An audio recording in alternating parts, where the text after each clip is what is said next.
چاندنی اپنی پوری نرمی کے ساتھ کمرے میں اتر رہی تھی۔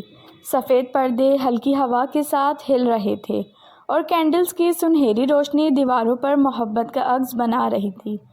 دعا اب تک آہن کی باہوں میں سمٹی ہوئی تھی، جیسے وقت نے ان دونوں کے گرد ایک حصار بنا دیا ہو جہاں صرف دھڑکنوں کی آواز تھی۔ آہن نے اس کے ماتھے پر ہونٹ رکھے۔ اب بھی یقین نہیں آتا تم واقعی میری ہو۔ دعا نے آنکھیں اٹھا کر اسے دیکھا، وہی شرمیلی سی مسکراہٹ، مگر آج اس میں مکمل اپنائیت تھی۔ اور آپ میرے۔ اس ایک جملے نے آہن کے دل میں ایسی لہر دوڑائی کہ اس نے اسے مزید اپنے قریب کر لیا۔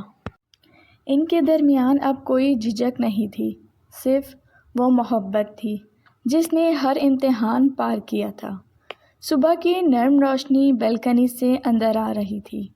جب دعا کی آنکھ کھلی، آہن ابھی بھی اسے اپنی باہوں میں لیے سو رہا تھا۔ اس کے چہرے پر وہ سکون تھا جو صرف اپنی محبت کو پا لینے کے بعد آتا ہے۔ دعا انگلیوں سے اس کے بال کو آہستہ آہستہ سنوارنے لگی۔ مجھے ایسے مت دیکھا کرو، آہن نے آنکھیں بند رکھتے ہوئے کہا۔ کیسے؟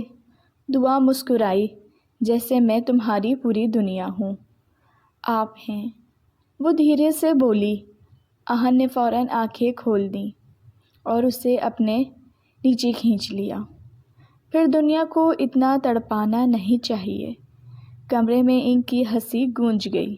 شام کو آہن اسے سمندر کے کنارے لے آیا، وہی جگہ جہاں ان کی محبت نے کئی امتحان دیکھے تھے، مگر آج وہاں صرف خوشی تھی۔ دعا نے ہلکا سا پیچ کلر کا فلوی ڈریس پہنا ہوا تھا، ہوا اس کے دوپٹے سے کھیل رہی تھی۔ آہن اسے دیکھتا رہ گیا۔ اتنا مت دیکھیں۔ کیسے نہ دیکھوں، میری بیوی ہو تم۔ دعا کے گال سرخ ہو گئے۔ وہ دونوں پانی کے قریب جا کر بیٹھ گئے۔ لہریں آ کر ان کے پیروں کو چھو کر واپس جا رہی تھیں۔ ایک وعدہ کرو، دعا نے کہا، جان بھی مانگ لو، کبھی مجھے چھوڑ کر نہیں جائیں گے۔ آہن نے اس کے ہاتھ پر بوسہ دیا۔ اب تو سانس بھی تم سے اجازت لے کر لوں گا۔ دعا نے سر اس کے کندھے پر رکھ دیا۔ سورج ڈوب رہا تھا اور آسمان نارنجی اور گلابی رنگوں میں ڈھل رہا تھا۔ آہن نے اس کے بالوں میں چہرہ چھپا لیا۔ رات کو بارش شروع ہو گئی۔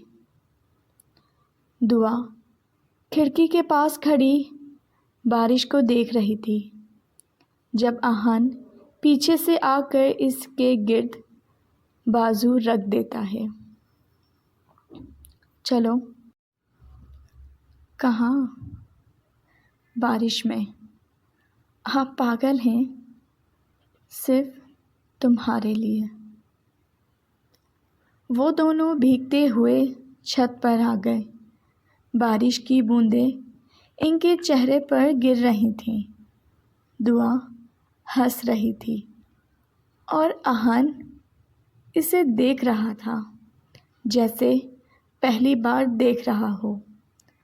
میں تم سے بہت محبت کرتا ہوں۔ دعا میں بھی۔ آہن نے اسے اپنی طرف کھینچا، اس کے گیلے بالوں کو ایک طرف کیا اور اس کے ماتھا، آنکھوں اور گالوں پر محبت سے ہونٹ رکھ دیے۔ دعا کی سانسیں تیز ہو گئیں۔ بارش، چاندنی اور ان کی قربت، سب کچھ ایک خواب جیسا لگ رہا تھا۔ رات کے آخری پہر وہ دونوں تھک کر بیڈ پر لیٹے تھے۔ دعا آہن کے سینے پر سر رکھ کر اس کی دھڑکن سن رہی تھی۔ یہ آواز میری فیورٹ ہے، کیونکہ اس میں تم رہتی ہو۔